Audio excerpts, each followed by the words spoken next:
All right, welcome to the HuntLeague Podcast. Today we have Brandon Anderson, arguably one of the best long-range shooters inside the HuntLeague app. I'm excited to introduce you and do this episode. This is an episode that me and Brandon have been talking about for months now because we actually kind of recorded a fake podcast a couple months ago where I was setting Brandon up when we awarded him the Deer of the Year. So we kind of did a surprise attack on him. But Brandon, welcome to the HuntLeague Podcast. Go ahead and give us an introduction. Well, I live out in the Pacific Northwest here in Oregon. I've been hunting since I was very young with my father. Got about 15 years probably in the long range world, back when it was not really a long range world, but You were ahead of the curve for sure on that. got started pretty young. Let's just dive in and go through some of the things that set you apart last year because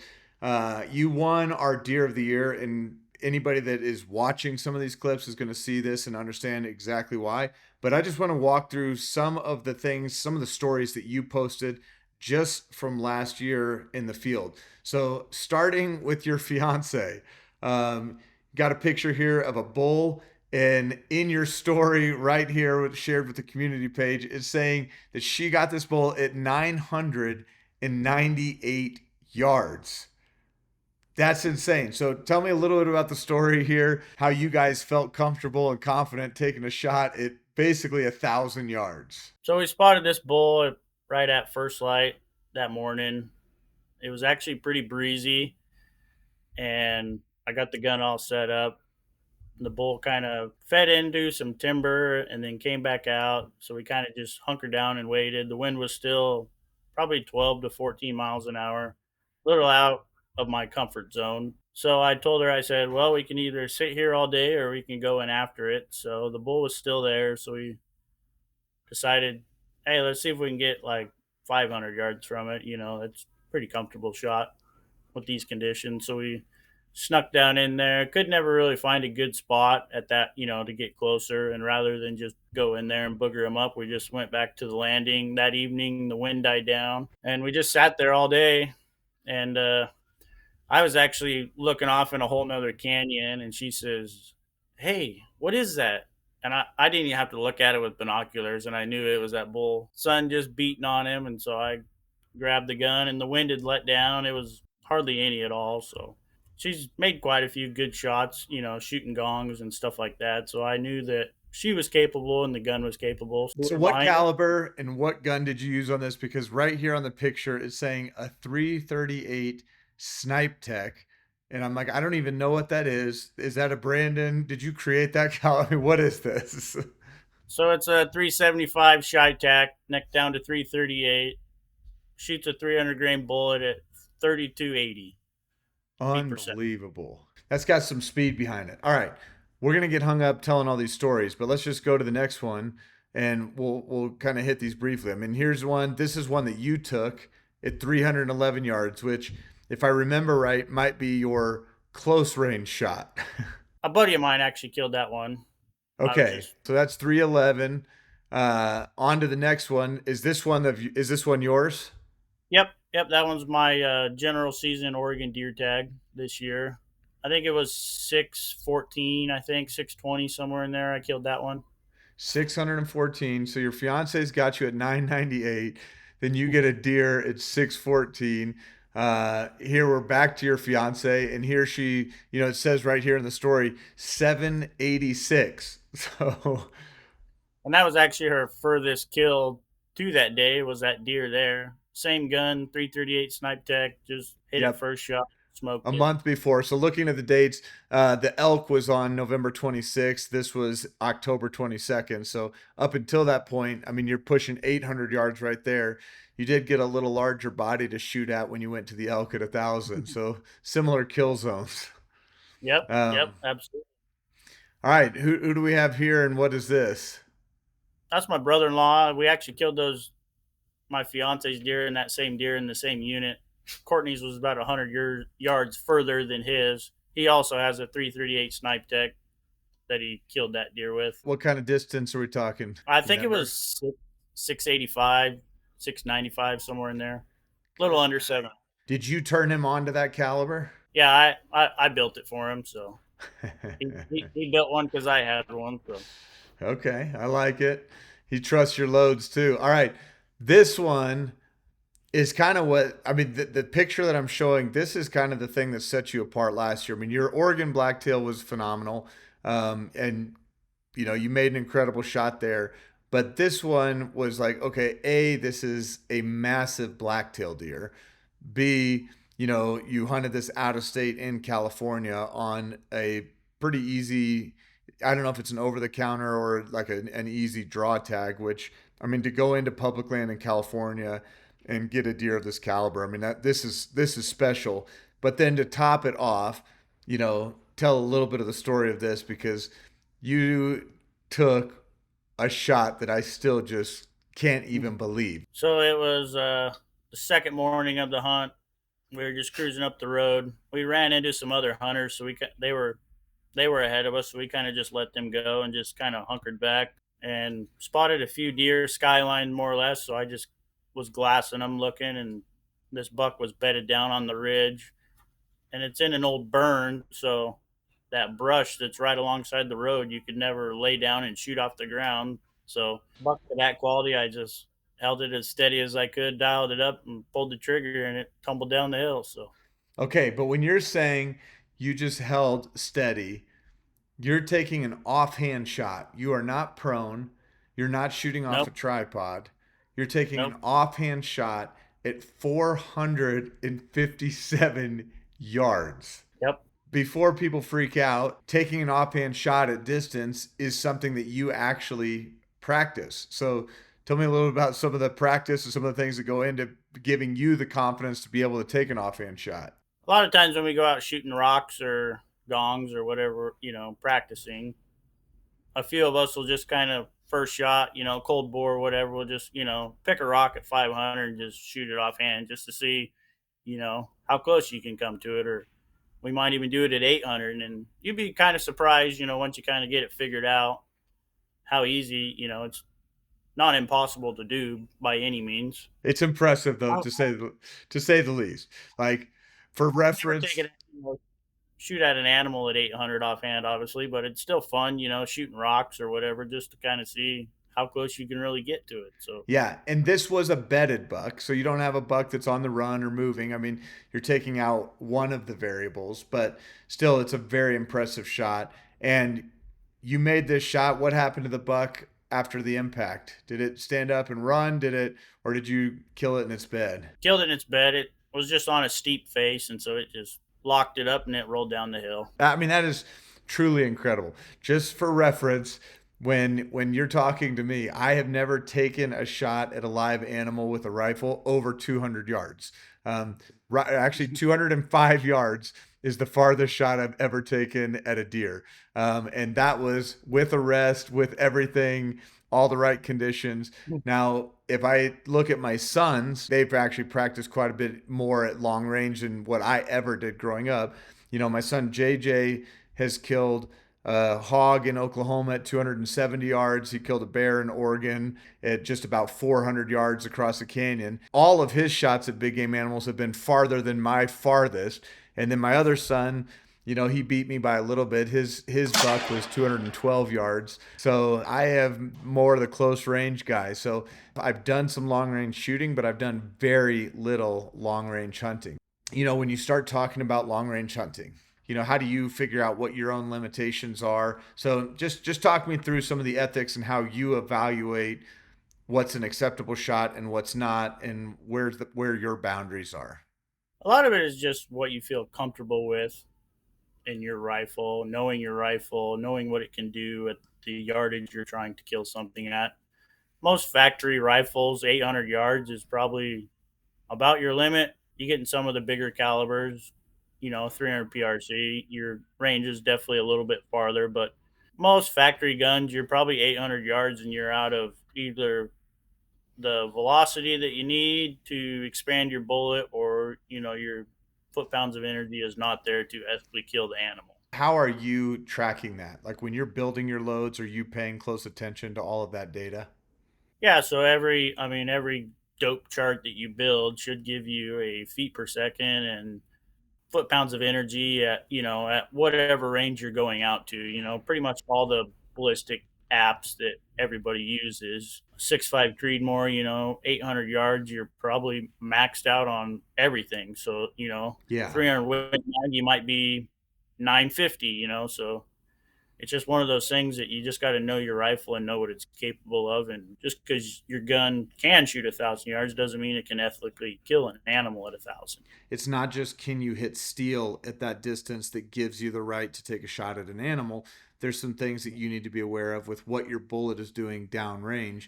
And what I'm hearing from you is that, yeah, you're paying attention to those factors. Like in our first conversation, when I was asking you some of those questions, you were asking me like, well, what caliber are you using? And I said, man, I have used a 30-06 for 20 plus years, and just, and that's my big game gun. And to be honest, like, I recognize the limitations of the rounds and what I'm shooting. I'm like, I really feel comfortable with that rifle out to about 400. The 6.5 Creedmoor that I have, I feel like I can push it even a little bit further, even though the grain weight and stuff is different. But I feel more confident at about 500 with that. And then we've got a 6.5 PRC that I would push out to maybe the mid sixes, like and there's just, but there's a logic and there's a reason why that I would say I feel comfortable and confident with that. But when you're talking about some of the calibers, so give me some ideas of what are some of the calibers and bullets and grain weights and combinations that you're using, because almost every time you post something, when you list the stuff in your safe, it doesn't even line up with our options of calibers that people can choose. So, what are some of your favorite hunting calibers for long range hunting? 338 is definitely my favorite caliber. I got a 30 cal and a 375. Bears are tough, elk are tough. I've seen animals just eat let up like it's nothing. So I've always stayed on the bigger end of the spectrum. Do you really need a 338 snipe deck to kill a deer? But like my 338 snipe deck has more foot pounds of energy 1,000 yards than a 30-06 does at the muzzle. About 1,800 yards is still killable. Some of the local guys here, they kind of make fun of me because I don't really have a 6.5 PRC or anything like that. I just stay on the bigger end because I know it kills well and ethically. So Yeah. There's a 6.5 PRC will probably feel a little bit more like a Daisy Red Ryder, BB gun in your right, hands. you know, not dissing on them at all. It's just one of them things that those bigger calibers definitely kill better. They fly better in the wind, do better in the environmental conditions. So it's one of the big reasons why I stay on that end. Well, like Kind of the one of them. PRC rounds that my son is shooting, we're talking, when you're doing your low end copper, like I'm not low end, but lower weight copper on the low end of that spectrum. You're in the 120s up to like 143s, 147s. You can push some above 150 in a 6.5 PRC, but you're also shooting at speeds about 2,900 feet per second, which everybody's like, man, that's fast because that's about 200, 300 feet per second faster than what you're getting with the 6.5 Creedmoor. But what you just said is you're shooting a 300 grain projectile. So double the weight, significantly larger, going from a .264 diameter to a .338 diameter bullet at a speed of 3,200 feet per second. I mean, it's just like, so yeah, it's going to buck the wind because you're shooting a cannonball that the wind just doesn't push the same way. Yep, exactly. When you said you got started about 15 years ago, so tell, like, how did you get started? How did this become a hobby? So just where we hunt here in Oregon, the Coast Range, some of them big, deep canyons. Every year it seemed like we would see a bull elk or something, like right at 1,000. Growing up hunting, and we just never could kill them. So it was one of those things that kind of intrigued me, and it was when the long range stuff just started. 338 Edge had just been invented, stuff like that. So local gunsmith here, I just kind of buddied up with him and just have it spiraled out of control from there. So I love it.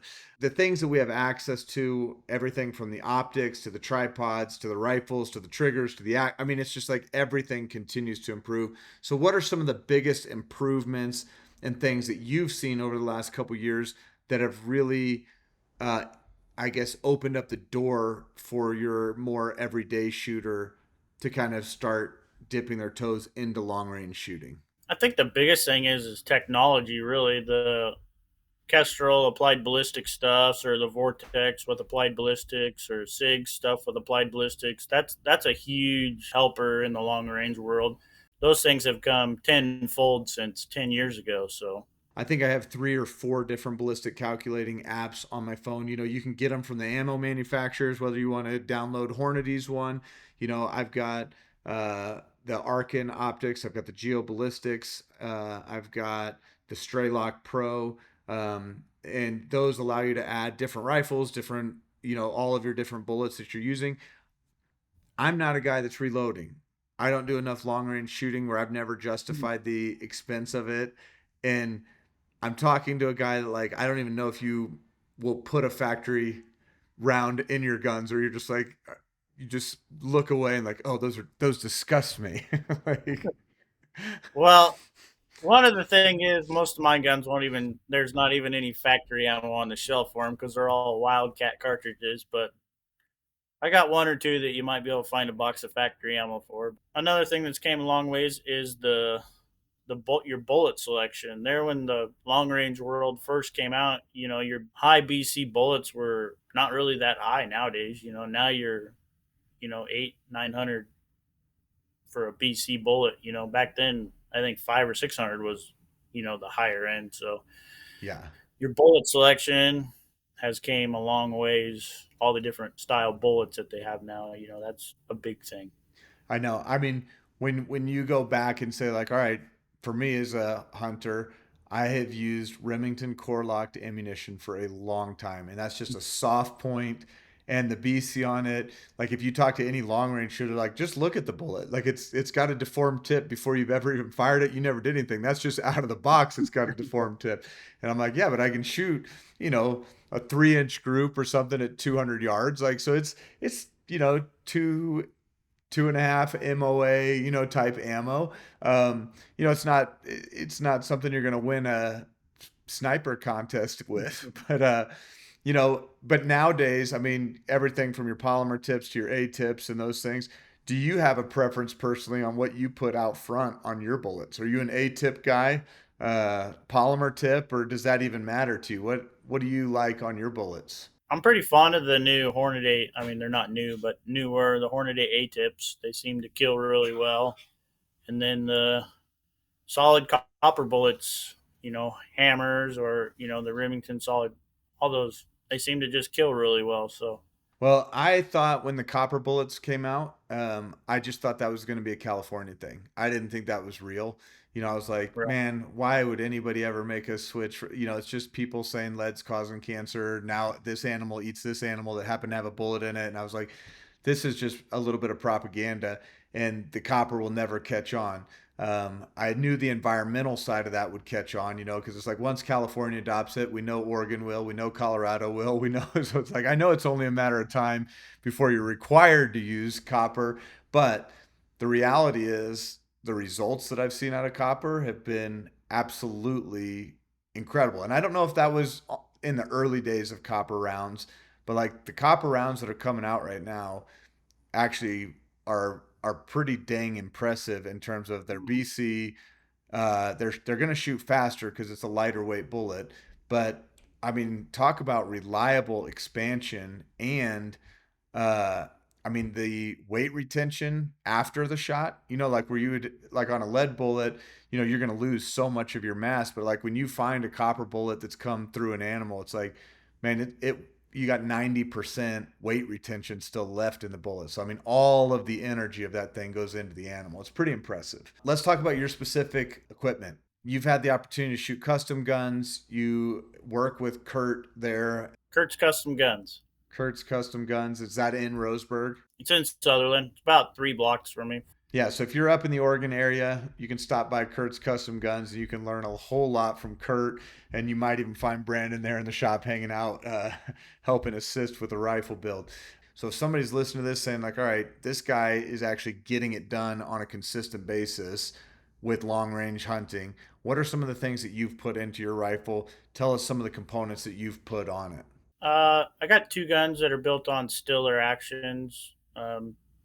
They're not the smoothest on the market by any means, but they function well. They all, never had any issues with them, and they're not crazy expensive either. So I've always kind of leaned towards Stiller.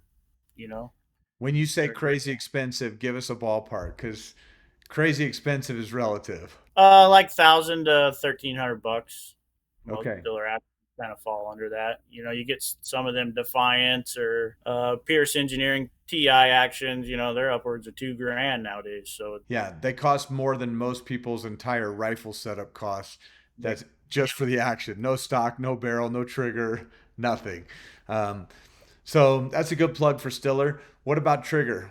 What do you like about a trigger? Are you a single stage? Are you a two-stage trigger? What do you think is an ideal trigger weight?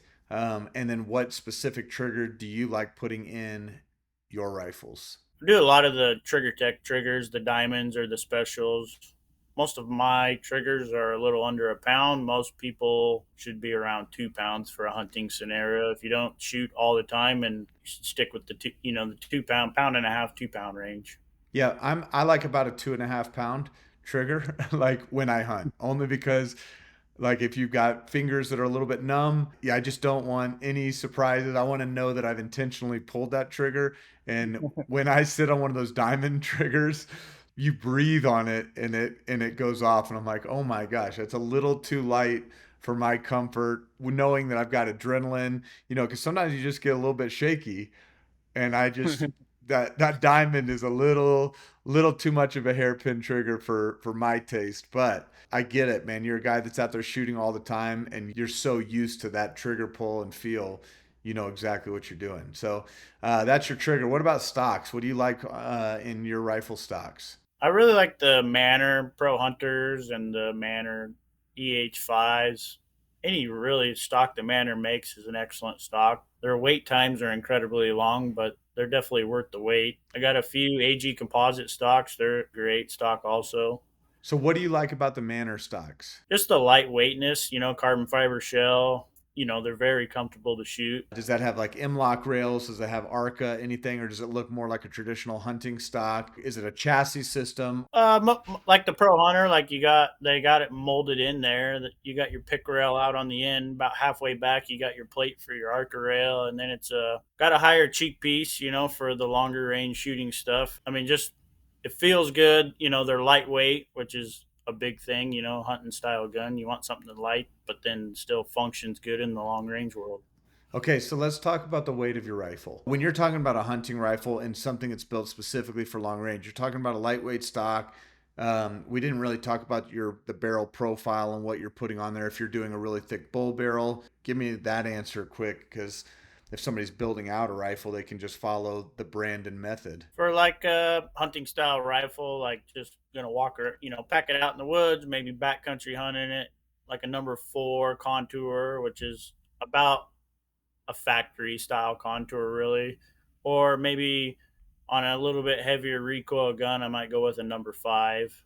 People like the bigger, bulkier bull barrel look, and go with a proof Sendero style. It gives you that Yeah. bigger look, but your weight is still the same as a number 4 or number 5. So Yeah. And what scope are you putting on? I really like the Leupold Mark 5 HDs. I mean, it's been a great scope. Shoot the 7 to 35 or the 5 to 25. Those are kind of in the not higher end scope price range, but they're definitely up there. I mean, a guy getting into it, we really enjoy the Citron S3s. They're definitely on that lower end price scale, 1,000 to 1,200 bucks, somewhere in there. I got 3 or 4 of them, and I've shot them on high recoil guns, local recoil guns, dropped them, and they've always functioned awesome. So for that price point, that's probably the best scope in that price point. And then on my higher end, put a little more money into them, I like to go with the Leupold Mark 5. Sure. And that's a big magnification when you're doing a 7 to 35. Do you ever find that the 7 is too much magnification for your scenarios? Just because I've had situations when you're in wooded areas where even with a rangefinder at a 7x rangefinder, I've had a difficult time like I can see it with my naked eye just fine, and then you put that 7x and it's harder to find. So have you had any issues or run into issues where you feel like 7x is too much on a hunting setup? I haven't ran into that issue yet, but I've never had a buck that I'm trying to shoot jump up at 30 yards, and try to shoot it. So Yeah. I've definitely messed with it, to see, if it is possible, to do, and it definitely is. But it's one of them things you just gotta get your eye trained to it more or less. It is a lot of magnification for close range, but It is. Like I was having a conversation today with somebody because we're looking at building a rifle for a friend of ours, and we're trying to do some stuff as a surprise for this guy. And as we plan for it, it's an older guy who's in his 50s. And, it's like, well, we want to get something with more magnification because we don't know how good his eyes are going to be. Like, not that 50 is super old, but it's like you got aging eyes. And it's like, well, do we want to put on something that goes up, where he's traditionally used a 3x9 scope. So it's like, man, if we went to a 4-16, that's going to feel like a big improvement. But if we go to, a 5-25, that's big. There was one scope that was a 6-24, a 7-35. We start looking at all these magnification ranges and we go, all right, but is there a point where maybe for his purpose, we want to make sure that we get that low enough magnification? Like I have a 3-18 Vortex Strike Eagle that I bought for my son's gun that I just think, man, it's just a perfect like hunting setup because I don't really go beyond 18 on magnification really, even though I have my maybe like a 25x magnification. I'm typically down just so I have a larger field of view and all that stuff. But needless to say, we were having that debate today. So I just wanted to, you pinged that with that 7-35. And I was like, man, I wonder what your thought is on that. But you are hunting in some different types of country because you're actually glassing across oftentimes into these open units that are oftentimes 400 or 500 yards. You're not looking right down below you or hunting necessarily heavily wooded areas. yep. Um, Okay, another question. Are you a mill or MOA guy? MOA all the way. MOA all the way. Tell me why that's your preference. It's just super easy math. That's the way I learned. 100 yards is 1 inch at 100 yards is 1 MOA. 2 inches at 200 yards is 2 MOA. It's just super easy to calculate and figure out. Mills, it's built off a metric system, and I mean, we're in America. We don't use the metric system. Oh no, I love it. I have kind of jumped over and converted to the mill side of it because everything being in sets of tens was just like I liked the metric system. Like I don't know why we ever learned this crazy English system in the first place. I just wish everything was metric.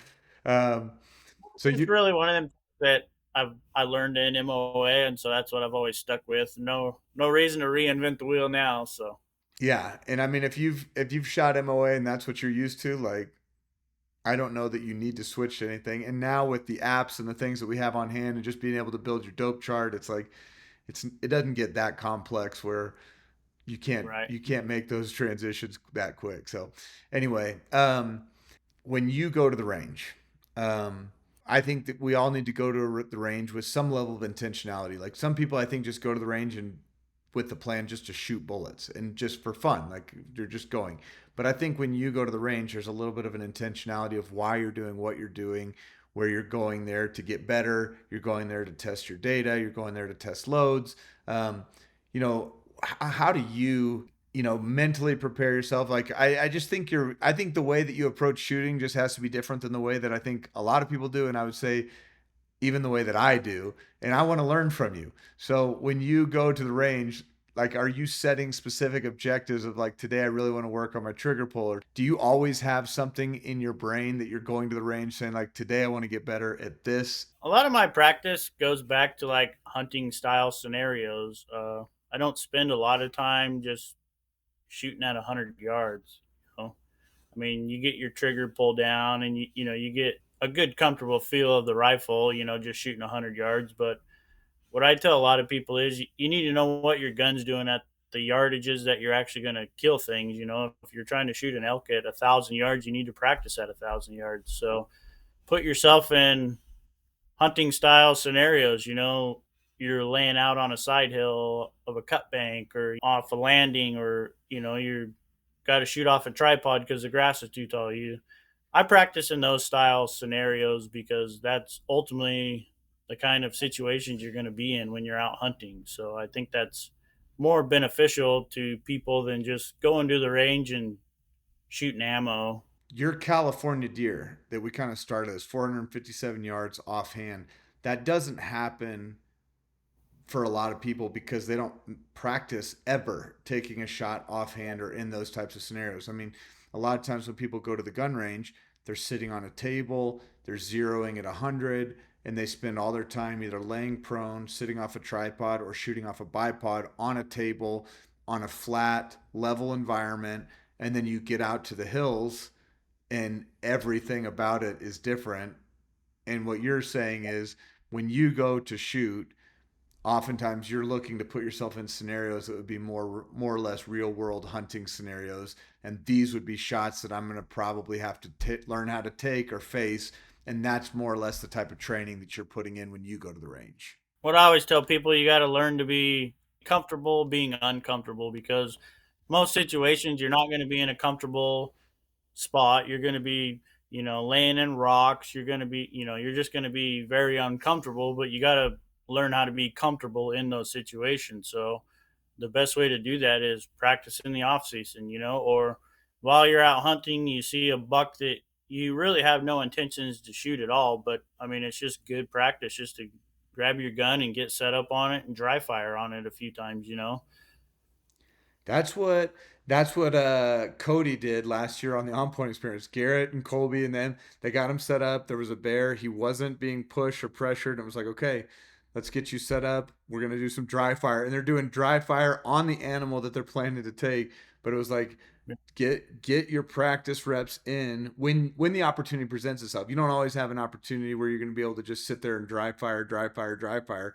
But in that specific situation, that opportunity presented itself, and he was able to kind of go through the motions of like, here's my trigger pull, here's what, and now you're ready to kind of execute on that shot. I got to go back because one question that I asked, but then I think I stacked on multiple questions and then we left it unanswered. When you are building a hunting rifle that is for long range, is there an ideal weight that you're trying to kind of stay within? The benefits of an ultralight rifle is you can carry them easily. The downside of an ultralight rifle is the recoil, and they can get top heavy if you put a bigger piece of glass on them, and they can be off balance a little bit. So there's pros and cons with the weight of your rifle. So what is your kind of ideal range when you build out a rifle that you're specifically going to use for long range hunting? I'm usually between that 8 to 10.5 pound range for my, let's say you're going to hike out a ridge and, you still want to be able to shoot 1,000 yards. I think that 8 to 10.5 pound range is doable. My snipe tech weighs 14. I still pack Ooh. it everywhere it needs to go. But, when you got 80, 90 pounds on your back of meat plus that 14 pounds, it gets pretty miserable, but I've done it for the last 10 years. So, but I I was think wondering because you started to say 8 to 10 pounds. I was like, is that what your rifle is? Because I would imagine that snipe tech is probably a little heavier. So a 14-pound rifle, that sounds about right. And to be honest, like at the shots that you're taking at 700 to out to 1,000 yards, like that sounds like a pretty appropriate weight for that type of hunting. yeah. So that buck I killed in California, I killed it with my 300 carnivore. It weighs 9.5 pounds, 10 with a bipod and ammo on it and stuff. So Yeah. usually about try to be around that 10 pound range with those guns got a lot of recoil. So, being a little bit heavier tames the recoil down. I mean, if you're building like a 6.5 PRC for your backpacking gun, you could probably go clear down to 6.5, 7 pounds, really. There's not a lot of recoil there, so you might as well stay on the lower end. But some of the 338s or 300 Normas, somewhere in there, you might stay in that 8 to 10 pound range because a little bit more recoil. You can manage it a little bit better, but you also got to pack a little bit more weight. So With that 300 carnivore, what's the grain weight of the bullet that you're shooting? 245 at 3380. That's still a very large projectile coming out smoking hot. Look, I would love to dive into reloading and everything that goes into building a bullet and how you kind of make your cartridges. That's a world that I am yet to dive into. So to be honest, like all of my questions would be so rookie and juvenile. Like I wouldn't even know how to like entertain the right conversation there. Um, at some point I just probably need to come and spend, like I've talked to Tucker from Vortex and Nick and Wally, who's a lot closer to me than you or them. And Wally's he just won the Outdoorsman of the Year and he's reloading and doing all of his stuff. And I'm like, okay, I want to go to somebody that is meticulous, and he is that OCD hunter. That's his name inside the app. And like, I would trust Wally's OCD nature to be able to like walk me through that. But at some point, I'd probably like to have a follow up conversation with you, Brandon, once I have a little better understanding of like what goes into reloading. Because we could probably talk in circles about the equipment that's used, why you choose the components that you choose in that. But I think we ought to just save that for a later date and just let this be a great introduction to who you are. If I had to place a crown on anybody's head within the HuntLeague app and say, all right, who's the king of long range hunting inside the HuntLeague app? The first guy that comes to mind is Brandon Anderson, which is a good compliment because we have some real good shooters. Tucker Schmidt and Josh Greer, those guys are ridiculous, shooting matches all the time. But when it comes to hunting, I don't know that anybody has more experience than you at putting animals down ethically at long ranges. I mean, time and time again, like almost every post you do, I'm like, good night. He took it. He got another one at 300, at 700, at 800, at 1,000. So congratulations, Brandon, king of the long range universe. Thanks. Well, is there anything else that you want to add? I tell people a lot, if you can shoot 100 yards, you can shoot 1,000. It all just goes back to knowing your rifle, knowing your gun, knowing what it's capable of, understanding your equipment.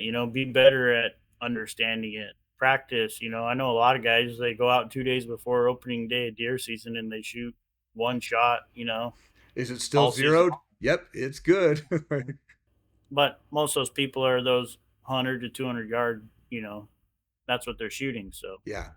I mean, that's really a lot of my universe. Like I don't really, I don't push the envelope. But to be fair, I'm 98% using my bow, so I'm not thinking about that. I think the stuff that's got me into long range is now having my boys go on hunts with me, and it's like, okay, we're taking rifles and we are going into these locations out here in the West. I mean, we're hunting public land in Colorado, and I mean, we're seeing elk at 1,400 and 1,600 yards, and I don't want to take that shot, but I want to work my way into 400 and 500 yards. And I want my boys to be confident that they could do it. I want to be right there beside them.